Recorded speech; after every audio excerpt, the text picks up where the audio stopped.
جس نے تجھے ذلیل سمجھا اگر تجھے عقل ہے تو بے شک اس نے تجھے فائدہ پہنچایا۔ بوڑھے آدمی کی رائے نوجوانوں کے ارادوں سے بھی مضبوط بلکہ مضبوط تر ہوتی ہے۔ نصیحت دوسرے کے پر غور کرنے سے حاصل ہوتی ہے۔ اگر کوئی تم سے پوچھے بتاؤ زندگی کیا ہے تو تم ہتھیلی پر ذرا سی خاک رکھنا اور اسے اڑا دینا۔ لوگوں کے عیبوں سے اس طرح غافل ہو جاؤ جیسے سوتے وقت دنیا سے غافل ہو جاتے ہو۔ زبان کا وزن بہت ہی ہلکا ہوتا ہے مگر بہت کم لوگ ہی اسے سنبھال پاتے ہیں۔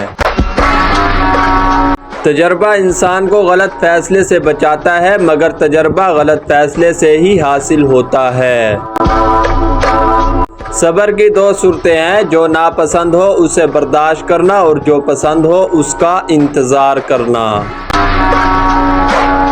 جس زبان سے جھوٹ نکلنا بند ہو جائے اس زبان سے کی ہوئی ہر دعا قبول ہوتی ہے۔ جو حق سے منہ موڑتا ہے تباہ ہو جاتا ہے۔ جو دکھ دے اسے چھوڑ دو لیکن جسے چھوڑ دو اسے دکھ مت دو۔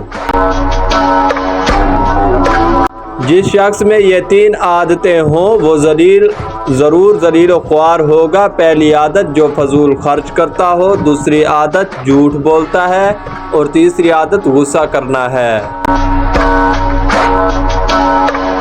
ہمیشہ اخلاق سے بات کرو کیونکہ انسان پر سب سے زیادہ مصیبتیں اس کی اپنی زبان کی وجہ سے آتی ہیں۔ ہر بات پر ہاں میں ہاں ملانا منافقوں کی عادت ہے۔ شک کو اپنے اوپر غالب مت آنے دو ورنہ تمہیں دنیا میں کوئی ہمدرد نہیں ملے گا۔ دنیا کو خریدنا بے وقوف لوگوں کی تجارت ہے۔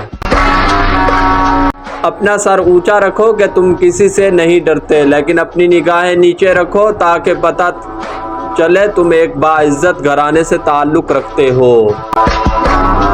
اچھے لوگوں کا تمہاری زندگی میں آنا تمہاری قسمت ہوتی ہے اور انہیں سنبھال کر رکھنا تمہارا ہنر۔ مشکل وقت آ جائے تو کسی کا احسان مت لو کیونکہ مشکل وقت 4 دن کا اور احسان زندگی بھر کا ہوتا ہے۔ کبھی تم دوسروں کے لیے دل سے دعا مانگ کر دیکھو، تمہیں اپنے لیے دعا مانگنے کی ضرورت نہیں پڑے گی۔